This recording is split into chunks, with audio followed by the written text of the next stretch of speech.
For centuries, every culture has spoken of them. The beast that walks on two legs, yet is not a man. The creature with the body of a wolf, but the mind of a predator far more cunning. They are the monsters of campfire tales, the shadows in the oldest woods. We call them Dogman. But what if these are not legends? What if the howls in the night are not coyotes? What if the red eyes watching from the tree line belong to something that defies all known biology? This is Verified Nightmare, where every story is investigated, every detail is scrutinized, and every nightmare is verified. Tonight, we present 11 case files. 11 encounters spanning decades and continents, each documented by credible witnesses, each corroborated by evidence that official sources struggle to explain. These are not fairy tales. These are reports from police officers, from nurses, from military personnel, ordinary people whose lives were permanently fractured by an extraordinary and terrifying truth.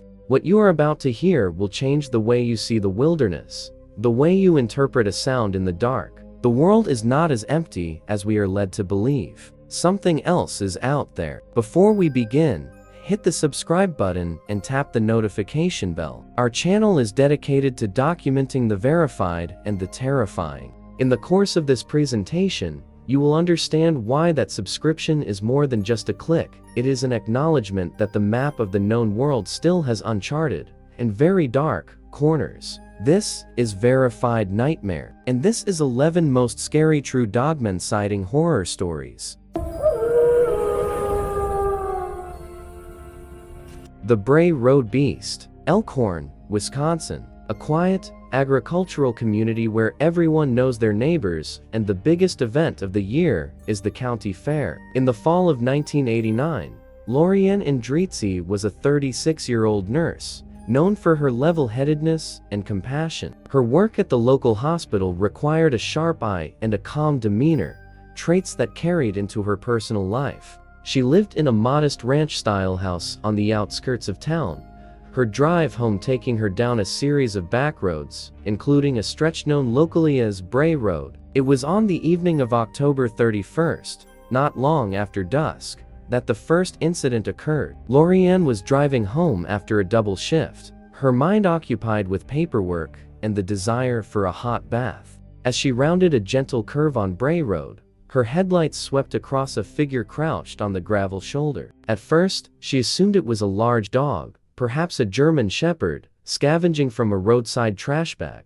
But as she drew closer, the details resolved themselves with chilling clarity. The creature was not on all fours. It was squatting, its powerful, haunched legs bent, with one long arm braced against the ground for balance. In its other hand, a hand with long, thick fingers, it clutched the mangled carcass of a rabbit. It turned its head to look at the approaching car. Lorianne's testimony, later given to the Walworth County Sheriff's Office and documented in a formal report, described a muzzle full of sharp, visible teeth and eyes that shone a brilliant, phosphorescent green in her headlights. The fur was a grizzled gray-brown. It regarded her for a moment that stretched into an eternity, then with a motion that was both fluid and terrifyingly powerful, it rose to its full height, dropped the rabbit, and lopped on two legs into the cornfield, vanishing among the stalks. Lorianne sat in her idling car for several minutes, her hands locked on the steering wheel. She was a medical professional. She understood anatomy. What she had seen was biomechanically impossible for any known animal. The proportions were all wrong. The shoulders were too broad,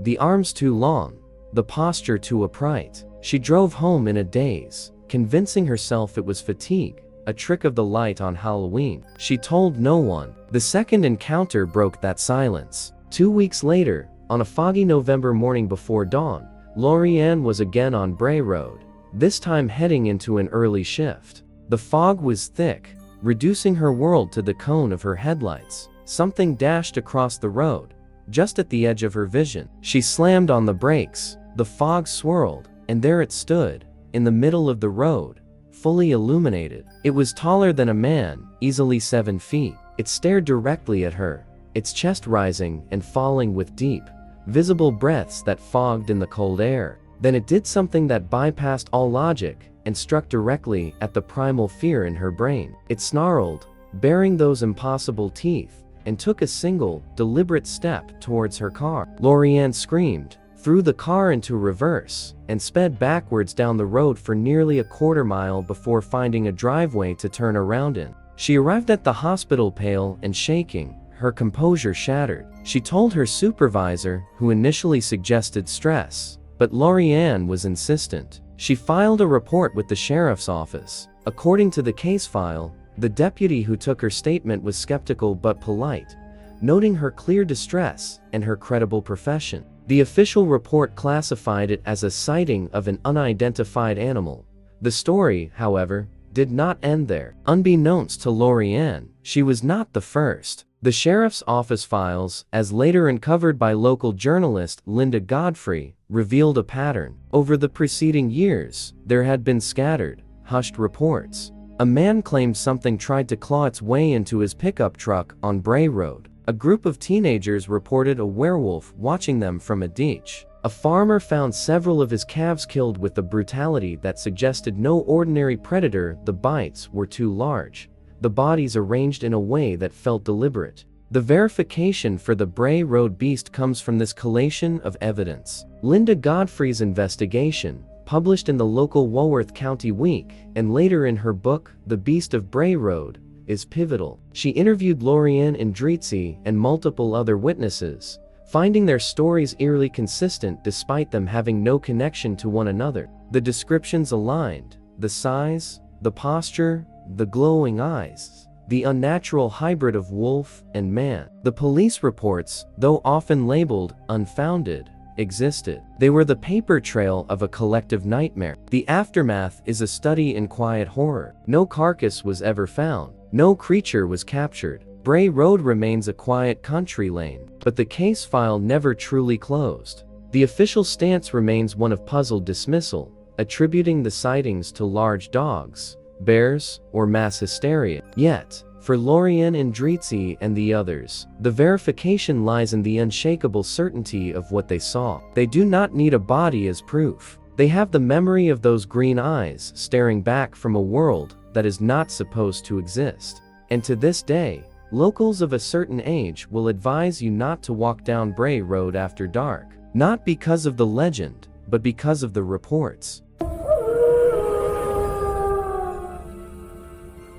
The Gable film. In the winter of 1994, in the small, snow-locked town of Gladwin, Michigan, a man we will refer to as Thomas Gable lived a life of reclusive routine. A retired machinist in his late 50s, Thomas was a pragmatic man, his worldview shaped by tools, measurements, and tangible results. His hobby was amateur filmmaking, a holdover from his younger years. He owned a vintage VHS camcorder, a bulky Panasonic PV320, which he used primarily to document local wildlife in the vast state forest that bordered his property. On the morning of February 12th, a Saturday, Thomas decided to film the fresh snowfall in a secluded clearing about a mile into the woods, a spot where deer often congregated.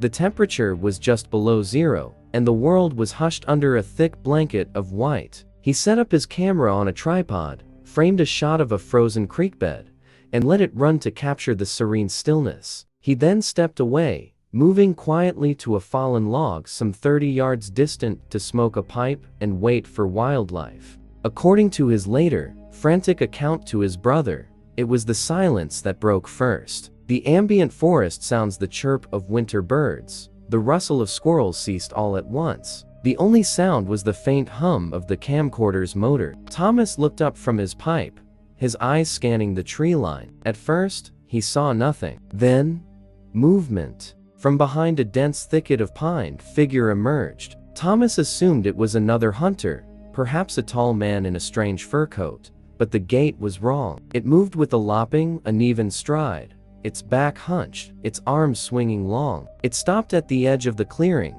seemingly unaware of Thomas downwind. It turned its head, and Thomas saw the profile. The elongated muzzle, the pointed ears that swiveled like a wolf's. It was covered in a shaggy, dark brown fur, matted with snow in places. Thomas sat frozen, his pipe cold in his hand. The creature lifted its head and sniffed the air. Then, it turned and looked directly at the camera on the tripod. It paused, as if studying the unfamiliar object. A low growl, picked up faintly by the camcorder's microphone, rumbled across the clearing. In a sudden, explosive burst of motion, it charged. Not at Thomas, but directly toward the camera. The footage, which would later be analyzed frame by frame, shows the creature covering the ground with terrifying speed, its movement a blur of powerful limbs. It doesn't run like a man. It gallops, a horrifying fusion of bipedal and quadrupedal motion. Just before it reached the lens, the camera was knocked over. The last captured image is a chaotic blur of sky, snow, and a dark, fur-covered limb, followed by the sound of tearing plastic and a deep, snarling bark. Then, static. Thomas, in a pure adrenal panic, ran. He did not look back. He crashed through the woods to his truck and sped home. It was hours before his terror subsided enough for him to realize he had abandoned his expensive camera. The next day, armed with a rifle and accompanied by his skeptical brother, he returned to the clearing. The tripod was bent and thrown aside. The Panasonic camcorder lay in the snow, its casing cracked, the tape compartment hanging open. The tape was gone. All that remained was a few inches of magnetic ribbon, snagged on a broken piece of plastic and fluttering in the wind. This is where the story becomes a verified enigma. Thomas, desperate to be believed, told his story to the local sheriff. The police report, filed in Gladwin County, notes the damaged equipment and Thomas's agitated state, but with no physical evidence of an animal attack and no tape.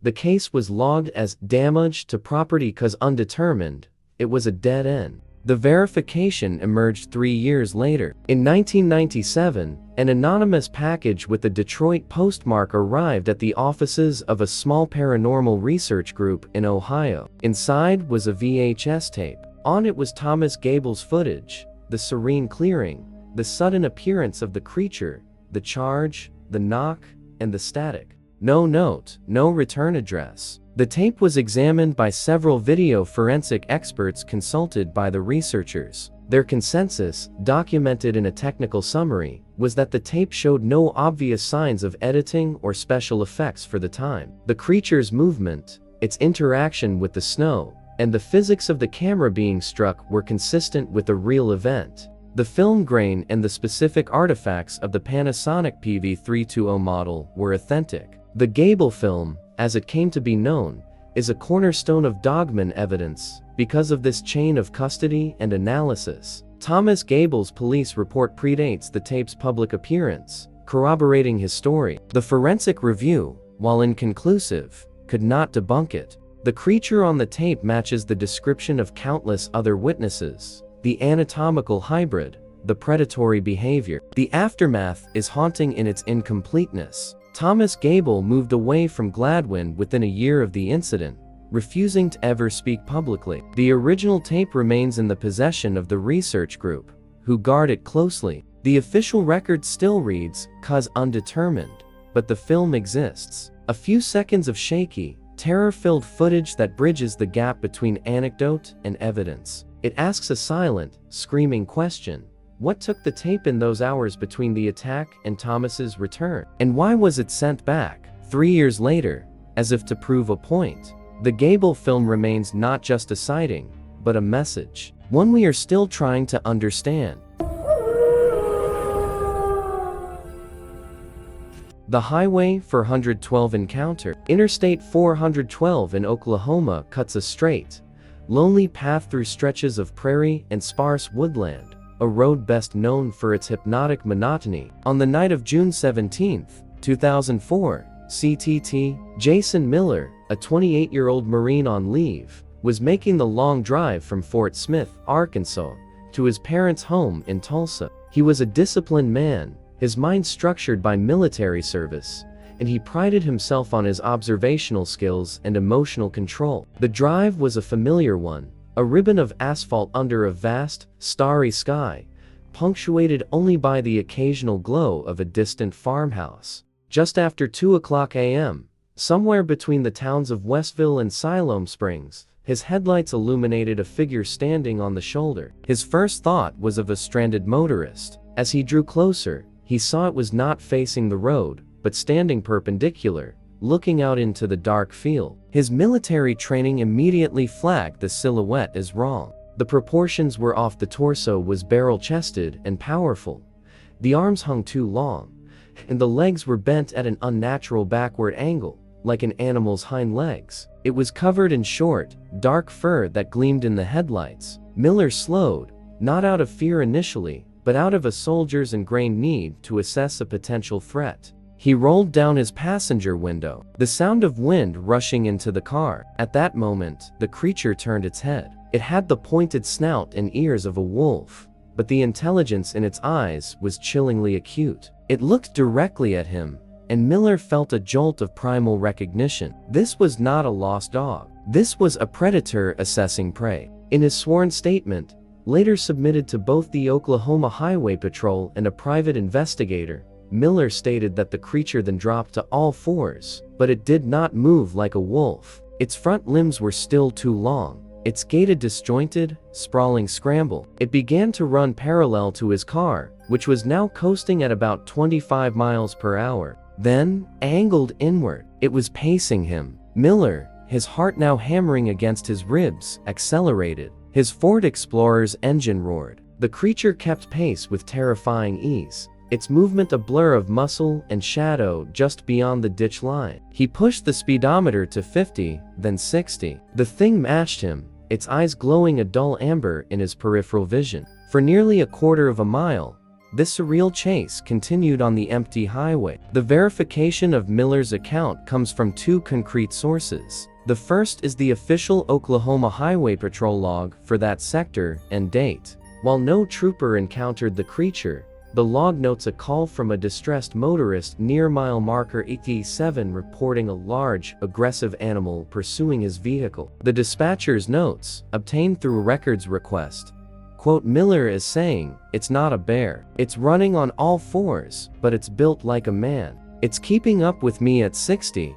A trooper was dispatched but found nothing. The second, more compelling piece of verification is the damage to Miller's vehicle. After the creature finally broke off its pursuit and vanished into the woods, Miller drove straight to the nearest open gas station. Under the harsh fluorescent lights, he inspected his Explorer. On the passenger side rear door, just above the wheel well, he found 3 long, deep scratches gouged into the metal. They were parallel, each about 6 inches long, and they had cut cleanly through the paint and primer down to the bare steel. They were not random marks. They were claw marks. The gas station attendant that night provided a notarized statement confirming Miller's shaken demeanor and the fresh, strange damage on the vehicle. Photos of the scratches were included in the private investigator's file. The aftermath for Jason Miller was a quiet, personal unraveling. The disciplined Marine found himself unable to reconcile the event with his understanding of reality.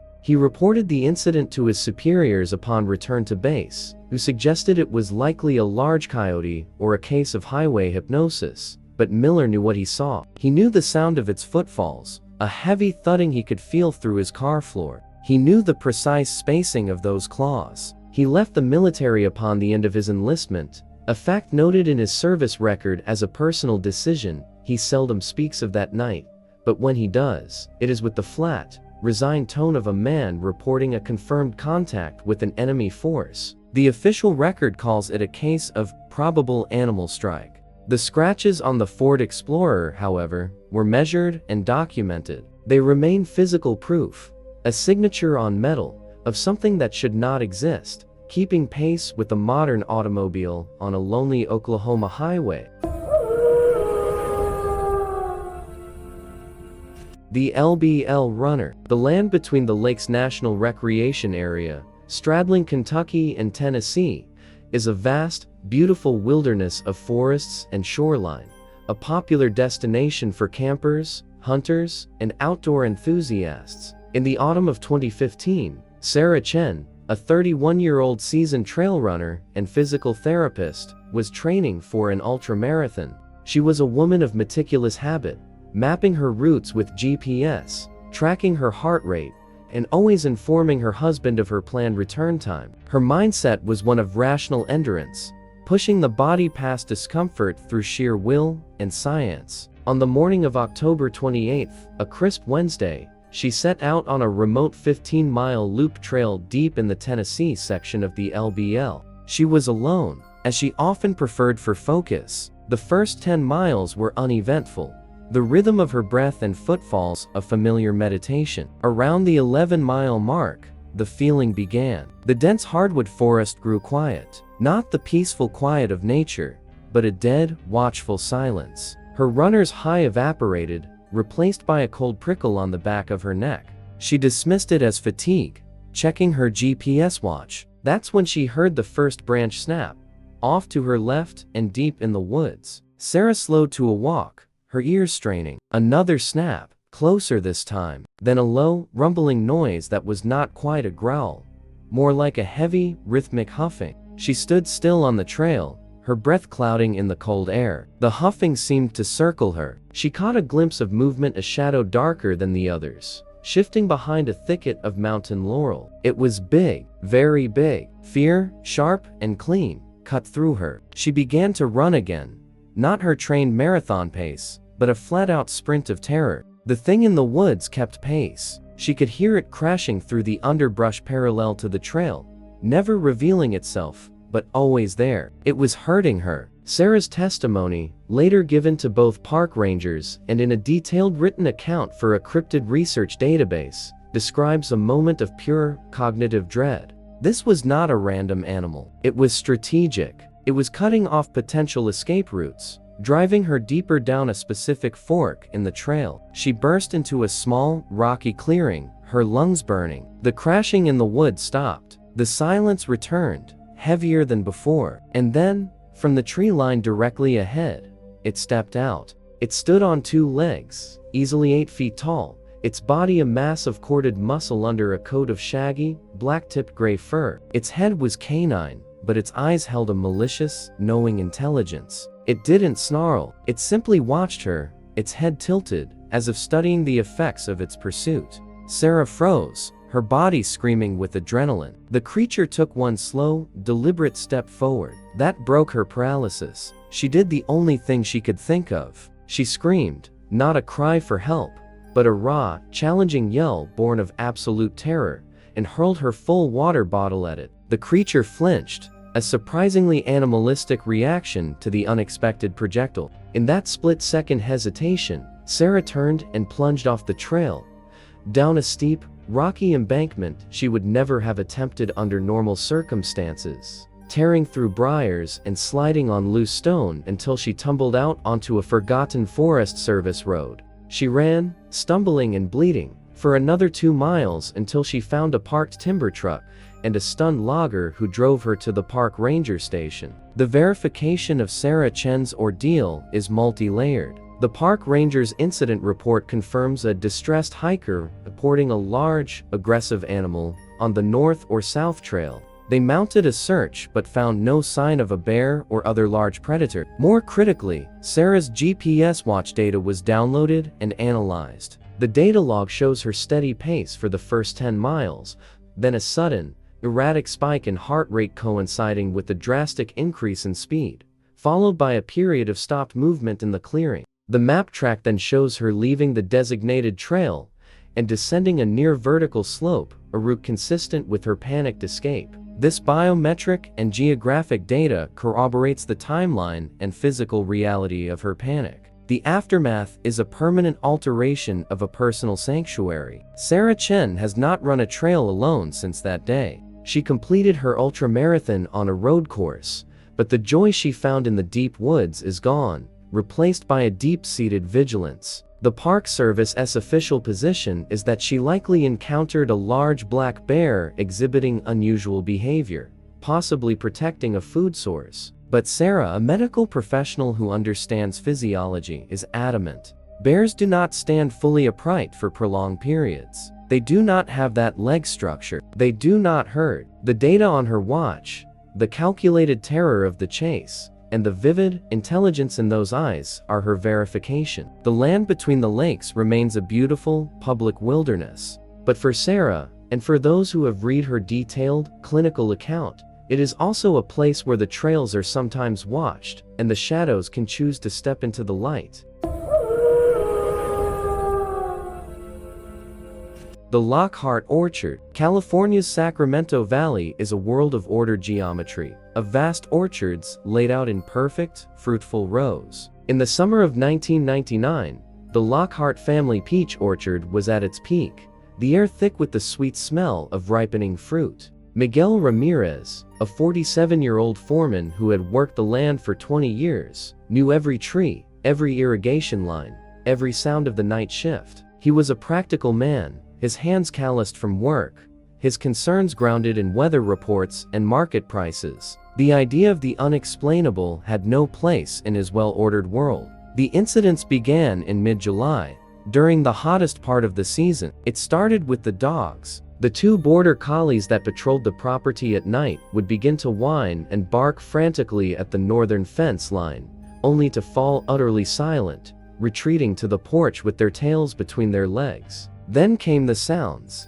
Miguel, staying late in the farm office to catch up on paperwork, would hear what he described in his later testimony to the Yolo County Sheriff as a heavy, 2-footed walk crunching on the gravel perimeter road. Thinking it was a trespasser, he would go out with a flashlight, finding nothing but disturbed gravel and, on 2 occasions, deep, bipedal footprints pressed into the soft dirt of the irrigation ditches. They were long, with a strange, dog-like heel impression, and they vanished into the dense rows of trees. The event that escalated matters occurred on the night of August 3rd. A new moon left the orchard in near total darkness. Miguel was making a final check on a water pump at the far end of the property, his world reduced to the beam of his powerful maglite. As he knelt by the pump housing, he heard a low, wet, snuffling sound from the peach row to his left. He swung the light. For a fraction of a second, the beam caught it. It was crouched among the lower branches of a tree,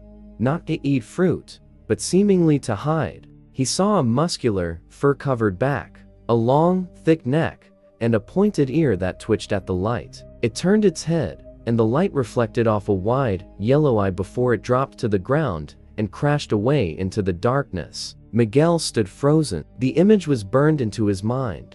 The creature had been clinging to the tree with fingers, not paws. Long, black fingers that curled around the branches. Miguel reported everything to the sheriff. The initial report, filed as a suspicious circumstance, notes the foreman's credibility and his insistence. A deputy walked the property line but found nothing conclusive. The verification, however, came from an unexpected and technical source. After the sheriff's visit, Miguel, determined to protect his workers and his crop, invested in a wildlife trail camera. It was a basic film model, a cutback no flash, which he mounted on a post facing the area of the most frequent disturbances. For 2 weeks, it captured nothing but raccoons and the occasional deer. Then, on the night of August 21st, the camera's motion sensor was triggered. The developed photo, later examined by a zoologist consulted by the Lockhart family, showed a figure caught in mid-stride at the edge of the camera's infrared range. It was backlit by a distant security light, creating a stark silhouette. The image was grainy, but the details were unmistakable. And a bright, canine-headed figure with distinctly long arms, 1 foot lifted, its body oriented as if it had been approaching the camera before veering off. The zoologist's statement, included in a follow-up sheriff's report, concluded the silhouette was not consistent with any known North American mammal, and that the posture was anatomically anomalous for a bear or large canine. The photo was never released to the public by the family, but its existence is cited in the case file as unidentified wildlife photograph, held by complainant. The aftermath was one of quiet, expensive resolution. The Lockhart family, fearing for worker safety and the potential scandal, took decisive action. They hired a private security firm to patrol the orchard at night for the remainder of the harvest. The sheriff's case was officially closed with the note, "Activity ceased following increased security measures." No explanation was ever offered for what had been invading the orchard. Miguel Ramirez received a substantial bonus and was quietly asked not to discuss the matter with the seasonal workers. He continued as foreman for another decade until his retirement. The orchard still produces some of the valley's finest peaches. The official record shows only a series of minor trespassing incidents, but the file also contains a blurry black and white photo a scientific analysis that rules out all normal possibilities, and the testimony of a lifelong farmer who saw something with fingers in his peach trees. The horror of the Lockhart orchard is not one of attack, but of violation, something intelligent enough to hide, to watch, and to leave only a single, silent frame of evidence before retreating back into the mythic California dark. The Echo Project transcript. Not all encounters occur in remote woods. Some are documented in the most sterile, controlled environments imaginable. In the late 1970s, a Joint Defense Advanced Research Projects Agency and U.S. Forest Service initiative, colloquially called the Echo Project, was conducted in the vast wilderness of the Upper Peninsula of Michigan. Its publicly stated goal was to test long-range, low-frequency acoustic sensors for wildlife tracking and border surveillance. Declassified budget documents and procurement orders confirm its existence, according to the testimony of a former audio analyst, we will call Daniel Kelso, who came forward in 2010 under conditions of anonymity. One of its classified sub-objectives was to analyze anomalous vocalizations reported by loggers and rangers in the region. Kelso, then a young technician with the top-secret clearance, was stationed at a monitoring outpost near the Taqua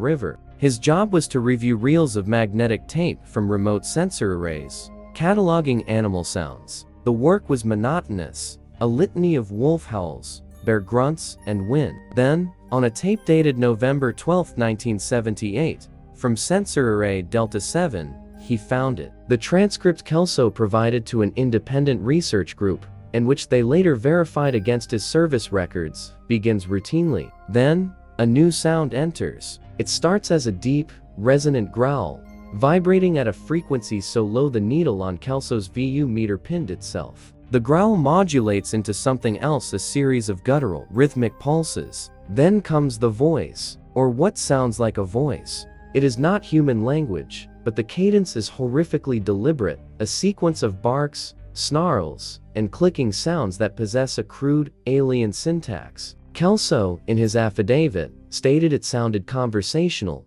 but not from any throat meant to speak. The audio quality was poor, but the intelligence behind the vocalization was palpable. For 47 seconds, this exchange continued. Then, a second voice responded from a different direction, higher in pitch, more frantic. The first voice issued a final, commanding bark, and the recording fell silent, save for the wind. Kelso flagged the tape immediately for his supervisor. The next day, 2 men in civilian clothes arrived from D.C., as he was told. They confiscated the original tape and Kelso's log notes. They debriefed him for 3 hours, stressing the national security implications of what he had heard and what he had not heard. He was reassigned to a desk job at the Pentagon within the week. The verification of the Echo Project transcript lies in its bureaucratic footprint and Kelso's impeccable credentials. His military service record, obtained and redacted by researchers, confirms his assignment to a special signals unit in Michigan during the exact time frame, followed by an abrupt, unexplained transfer. The declassified procurement orders for the acoustic equipment match the specifications he described. Furthermore, the transcript itself has been analyzed by several prominent linguists and bioacousticians. Their consensus, detailed in a peer-reviewed journal article that carefully cites the transcript as an alleged government document, is that the vocal pattern displays phonemic clustering and repetitive syntactic structure inconsistent with any known animal vocalization, but bearing hallmarks of primitive language. One linguist noted the presence of what could be discrete morphemes repeated between the two voices. The aftermath is a chilling void. Daniel Kelso lived the rest of his career and life under the weight of that secrecy. He only came forward decades later, believing the truth had been buried long enough. The official DARPA and Forest Service lines make no mention of any anomalous findings from the Echo Project, citing it as a successful test of standard wildlife monitoring technology. No tape has ever been released, but the transcript exists, It is a cold, textual artifact of a conversation held in a frozen forest between two things that should not be. It moves the Dogman phenomenon from the realm of visual sightings into something more profound and terrifying, the suggestion of a culture of things that do not merely hunt, but communicate. The horror of the Echo Project is not in a face at the window, but in the proof that in the deepest woods, something is speaking, and we almost heard what it said.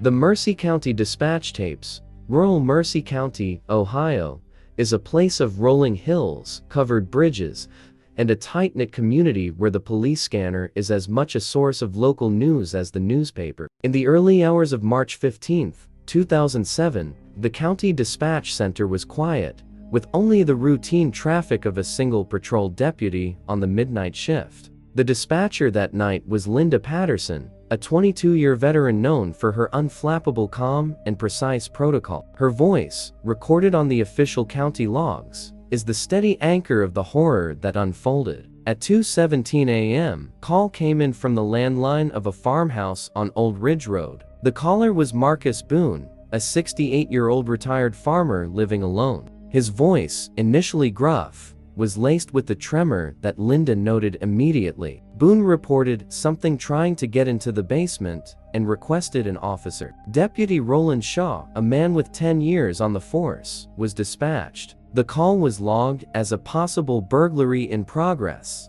At 2:24 a.m., Boone called again. His breathing was ragged, panicked. The sound of heavy, rhythmic thumping can be heard faintly in the background of the tape. It's at the back door now. It's not a man. It's God. It's big. It's looking in the window. Linda attempted to keep him calm, stating Deputy Shaw was minutes away. She advised him to stay on the line and find a secure room. The thumping grew louder, followed by the sound of splintering wood. Boone's voice dropped to a terrified whisper. It's inside. It's in the kitchen.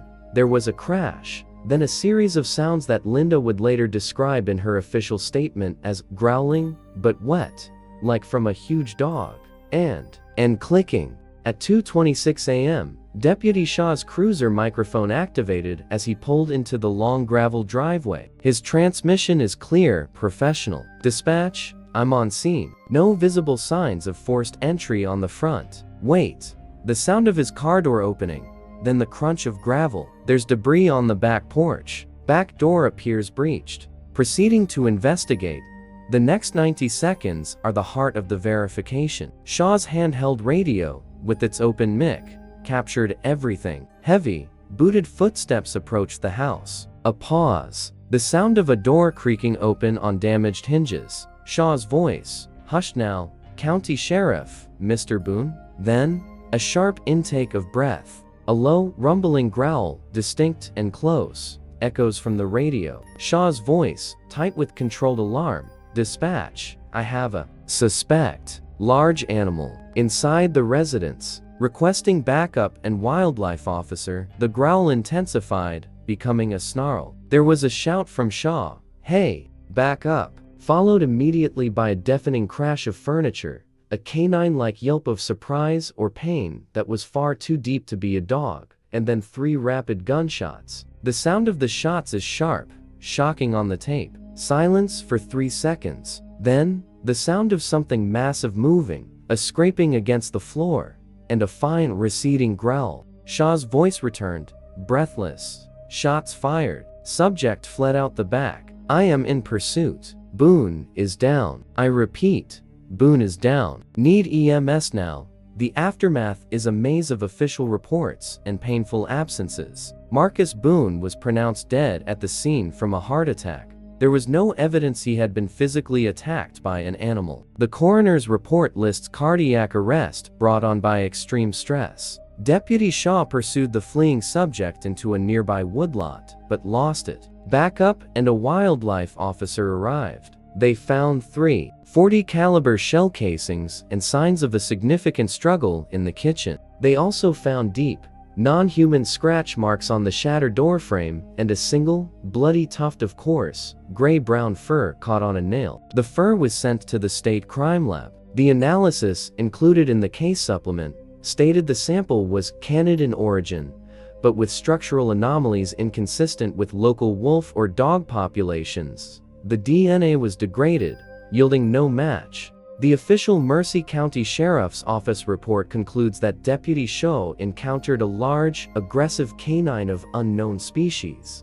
likely a wolf-dog hybrid, and that his use of force was justified. The 911 and radio transmission tapes were sealed, then later released through a Freedom of Information request by a local journalist, creating a brief media stir. Linda Patterson took a leave of absence and retired early. Deputy Shaw transferred to a metropolitan department the following year. The horror of the Mercer County tapes is their sterile, procedural authenticity. There is no speculation on the tape, only the steady voice of a dispatcher, the professional tones of a deputy, and the unmistakable, guttural sounds of something that should not exist, captured on government recording equipment. The verification is in the timestamp, in the chain of evidence, in the forensics of the fur, and in the shaken careers left in its wake. It is a horror story told not by a witness, but by a microphone.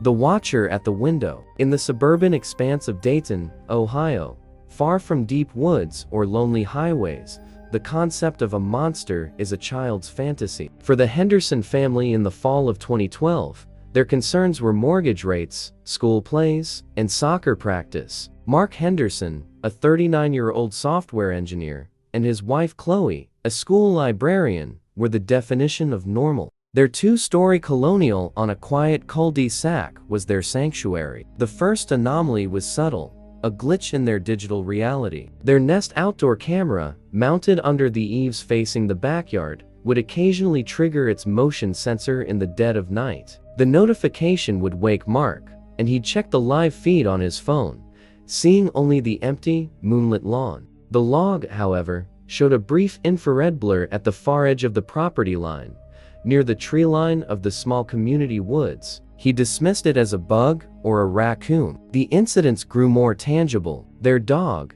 a usually placid golden retriever named Barney, would refuse to go into the backyard after dusk, whimpering at the door. One morning, they found their heavy, ceramic bird bath overturned and cracked, not tipped by wind, but thrown a good 5 feet from its pedestal. Chloe found large, muddy prints on the patio that resembled a dog's, but were nearly twice the size of Barney's, with a stride that suggested a creature walking upright, the prints spaced too far apart for a quadruped.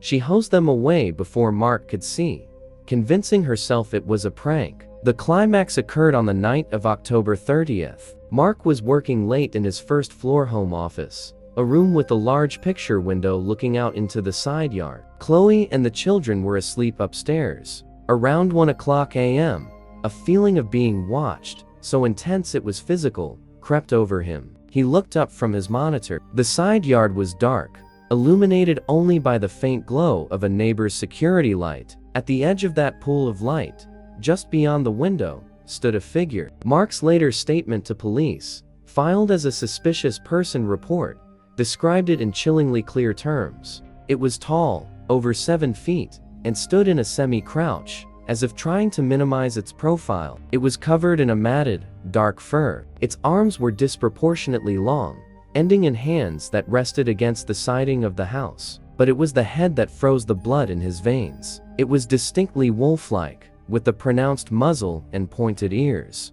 And it was staring directly at him, its eyes reflecting the cool blue light of his computer monitors with a faint, amber shine. It wasn't growling. It wasn't threatening. It was just observing, studying the life inside the house. Mark sat paralyzed for what felt like minutes, locked in a silent stare with the thing outside his window. Then, with a slow, deliberate movement, it tilted its head. The movement was unnervingly intelligent, curious. That broke Mark's trance. He surged from his chair, shouting, and lunged for the light switch, flooding the room and the side yard with light. When he looked back, it was gone. He called the police. The responding officers found nothing but 2 deep, muddy impressions in the flower bed beneath the window, spaced like a man would stand, but larger. They took Mark's statement seriously, noting his obvious distress and his respectable profession. A patrol car increased its rounds through the neighborhood for the next week. The verification for this suburban encounter is twofold. The first is the digital forensics on the Nest camera. A specialist friend of Mark's, at his request, pulled the raw data logs. He discovered that on several of the nights the motion sensor had triggered, a specific data packet was corrupted, not enough to kill the feed, but enough to garble the image. The specialist's written opinion, which Mark provided to investigators, suggested the corruption pattern was consistent with a powerful, localized electromagnetic interference, something a living animal should not emit. The second piece of evidence is the police report itself, which catalogs not just Mark's call but 2 other calls from the same neighborhood that week. One about a large, strange dog seen walking on 2 legs near the woods, and another about terrifying deep howls that didn't sound right. The aftermath was a quiet exodus. The Hendersons put their house on the market the following spring, citing a desire for a change. They moved to a downtown apartment. Mark Henderson refused to ever have a first-floor office again. The official police stance is that the family was likely the target of an elaborate and cruel hoax, possibly involving someone in a sophisticated costume. But Mark knows what he saw. The tilt of the head, the calm, analytical gaze. The verification for him is not in the evidence, but in the profound shift in his worldview. The monster was not in the wilderness. It was in the petunias. It had found the edges of their world, their safe, suburban world, and it had peered inside. The horror of the watcher at the window is the realization that the divide between the ordinary and the impossible is not a borderland far away. Sometimes, it's just outside the glass. The Trucker of the Thelen River. The Mackenzie Highway in Canada's Northwest Territories is one of the most isolated roads on Earth, a thread of gravel and ambition stretching through an endless expanse of tundra and taiga. In the winter, it becomes a realm of existential solitude, where the cold is a physical presence and the darkness lasts for months. In February of 1991, Frank Dobbs was a legend on that road. A 52-year-old long-haul trucker with 3 decades of experience, he was delivering critical supplies to a remote geological survey camp near the Thelen River. His Kenworth W900 was his home, its cab a bubble of warmth and classic rock against a white, silent world. The trouble began halfway through his 3-day run. A fierce blizzard forced him to pull over and wait it out at a designated emergency stopping area, a mere widening of the road with a reflector post. He was alone, the only vehicle for 100 miles in any direction. The storm screamed around his rig for 18 hours. When it finally abated, a profound silence descended, broken only by the ticking of his engine cooling. Frank stepped out to check his tires and chains. The world was a featureless white void under a star-dusted sky. That's when he saw the tracks. They emerged from the tree line to the east, crossed the road 20 feet ahead of his bumper, and vanished into the tree line to the west. They were fresh, punched deep into the new snow. They were bipedal, footprints larger than a man's boot, but with a distinct, dog-like shape and a long, dragging stride. A chill that had nothing to do with the temperature seeped into Frank's bones. He was a practical man. He knew bear tracks, moose tracks, wolf tracks. These were none of those. He radioed the dispatch in Yellowknife, his voice crackling over the weak signal. The log from that night, later obtained, records his transmission.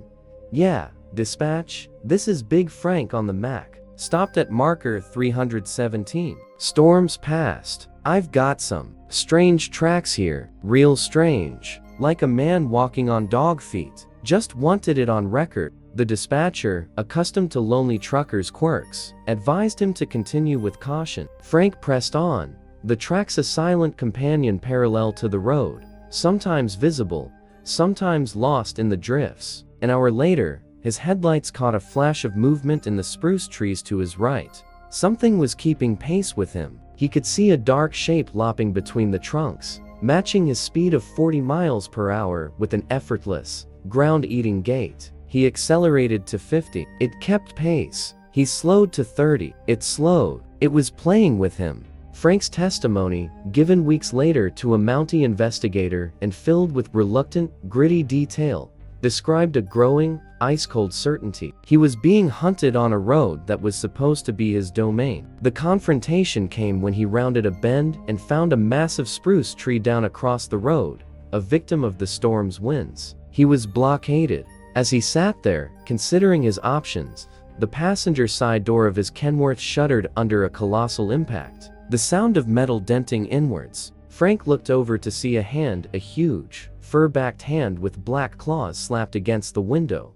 The fingers splayed. Behind it, pressed to the glass, was the face. A wolf's face, but stretched over a skull too large, with eyes that held a terrifying, predatory cognizance. It snarled, fogging the glass with its breath. Frank did the only thing he could. He grabbed the tire iron from between the seats and smashed it against the inside of the window, right at the creature's nose. It recoiled with a yelp. In that moment, Frank threw the truck into reverse, slewing backwards down the highway until he found a place to turn around, abandoning his cargo and driving through the night back to the last outpost. The verification of Frank Dobbs's ordeal is etched in metal and documented in official files. The Royal Canadian Mounted Police report from the incident, filed at the Fort Smith detachment, is exhaustive. It notes the downed tree, confirming the blockade. Most critically, it documents the damage to the Kenworth truck. The passenger side door had 4 distinct, parallel gouges in the paint and metal, starting at the window and dragging down. A forensic cast was made of the claw marks. The report describes them as unlike any known local fauna, measuring the spacing and depth. Furthermore, the Mounties dispatched a snowcat to recover the stranded trailer. Their own report from that recovery mission notes the presence of large, anomalous tracks circling the trailer, and the cab's abandoned location, which were photographed before the wind scoured them away. The aftermath was a quiet retirement. Frank Dobbs finished his run to the survey camp with a police escort, then took his accumulated leave, and never drove the Mackenzie Highway again. He retired 6 months early. The official RCMP conclusion is that he was likely harassed by a large, displaced predator, possibly a wolverine or a bear exhibiting highly unusual behavior, and that the claw marks, while atypical, were inconclusive. But the file remains, a cold case in a frozen precinct. The Thelen River trucker's story is verified not by a photo or a clear shot, but by the geometry of terror, the measured stride of the tracks, the specific angle of the claw marks on the truck door, and the testimony of a man who understood the rules of the northern wild and met something that rewrote them. The road is open now, the tree long cleared, but those who know the story understand that on the longest, darkest nights, the highway is not empty. Something walks alongside it, waiting for the next lone bubble of light to emerge from the storm. The Lake Okanogan drowning. Lake Okanogan in Washington State is a summer paradise, a deep, cold body of water nestled in a steep, pine-forested valley. In July of 2016, the Baker family, Ethan and Melissa, and their teenage sons, Josh and Caleb, were on a weekend camping trip at a secluded national forest site. Ethan, a 42-year-old high school biology teacher, was a rationalist who believed in evidence and observable fact. The trip was meant to be a digital detox, a return to basics. On their second evening, Josh, the older son at 17, took a canoe out just before dusk to fish the quiet cove near their site. The rest of the family stayed at the campfire. About 20 minutes later, they heard a distant shout, then a loud splash. Ethan and Melissa ran to the water's edge. The canoe was adrift, empty and rocking. Josh was nowhere to be seen. Then, his head broke the surface 30 yards out, gasping. He wasn't calling for help. He was screaming in pure, unadulterated terror, thrashing as if pulled from below. "It's got me! It's pulling me!" he shrieked. Ethan, without hesitation, dove into the icy water and swam toward his son. Melissa called 911 on a satellite phone. The 911 recording, later released in the subsequent investigation, captures her frantic yet coherent account. "My son is in the lake. Something has him. He says something has him. In the background, the screams are audible. By the time Ethan reached Josh, the boy was semi-conscious, slipping under. Ethan grabbed him and began the desperate swim back, expecting at any moment to feel a grip on his own legs. He later told the Chelan County Sheriff's deputies that the water around them had churned, and he'd seen a large, dark shape just beneath the surface, longer and thinner than a seal, moving with an unnerving sinuous purpose. Before diving deep, Josh was hauled to shore, cold and in shock, with deep, bruising scratches around his left ankle. The family wrapped him in blankets as they waited for the emergency responders who had to come by boat. In the chaos, Caleb, the younger son, had grabbed his father's digital camera, a Nikon DSLR, and had been frantically taking pictures of the lake, trying to capture anything. Most were blurry shots of water and the distant canoe. But one image, taken as the sun's last light glinted on the water, captured something else. In the upper left of the frame, near where Josh had been, a dark, V-shaped ripple was visible, pointing toward shore. And just beneath the surface, a long, shadowy form was faintly discernible. It was not a log. It had a suggestion of shoulders, and at one end, a darker mass that could be a head. The verification of this aquatic horror is a mosaic of trauma and forensics. The sheriff's office report is meticulous. It confirms the 911 call, the family's credible state, and Josh's injuries. The scratches on his ankle were photographed and measured. The medical examiner's addendum stated they were consistent with a laceration from a submerged object or animal, but the pattern is non-diagnostic. The canoe was recovered and showed no signs of damage or tipping from a collision. The most compelling evidence was the photograph. The sheriff's department had their digital forensics unit analyze Caleb's image. Their report acknowledged the presence of the submerged, unidentified object and stated that digital tampering could not be confirmed, as the camera's metadata showed it was a first-generation image. They could not identify the object. A regional wildlife biologist consulted for the case reviewed the photo and the incident description. His statement in the file reads, "No known aquatic mammal in Lake Okanogan matches the described behavior or the suggested morphology in the photograph. The event is unexplained.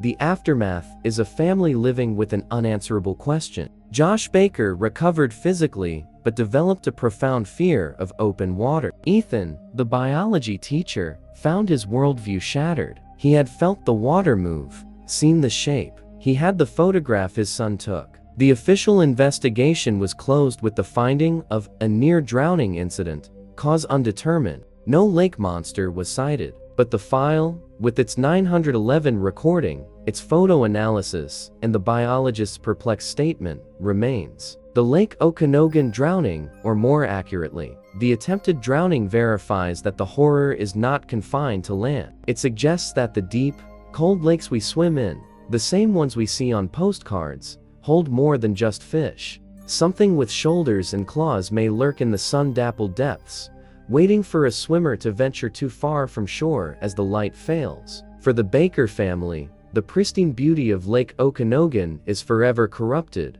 not by a legend, but by a photograph and the memory of a son's screams echoing across the water, pleading that something was pulling him down.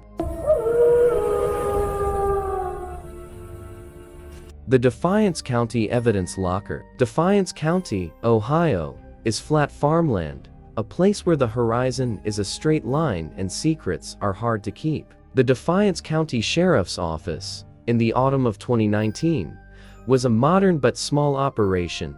Its evidence locker, a secured room in the basement of the courthouse, cataloging everything from marijuana plants to stolen tractors.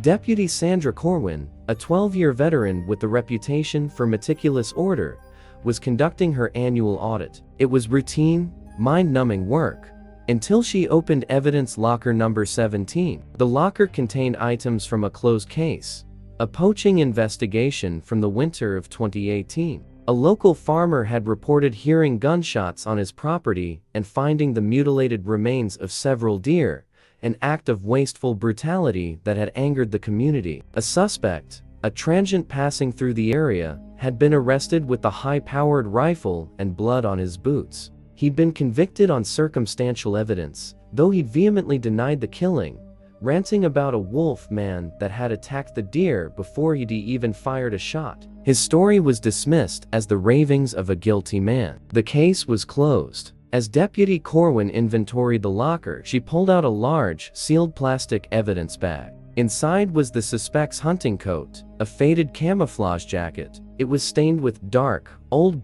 deer blood, according to the lab report attached to the case file. But as Corwin laid the coat out on the stainless steel table under the bright locker lights, something else caught her eye. On the back of the coat, right between the shoulder blades, was a tear. It wasn't a rip from a branch or a burn. It was 3 parallel slashes, each about 4 inches long, that had cut cleanly through the heavy canvas material. They were spaced precisely, like the marks of giant claws. And around the edges of these slashes, the fabric was stained not with the rusty brown of deer blood, but with a strange purplish-black residue. Corwin's training kicked in. This was not noted in the original evidence log for the coat, which only catalogued bloodstains on sleeves and front. The claw marks and the anomalous stain were unrecorded. She immediately halted her audit and notified her supervisor. The case file was pulled. The original arresting deputy had retired. The suspect was serving his time in Warren Correctional. No one had ever looked at the back of the coat.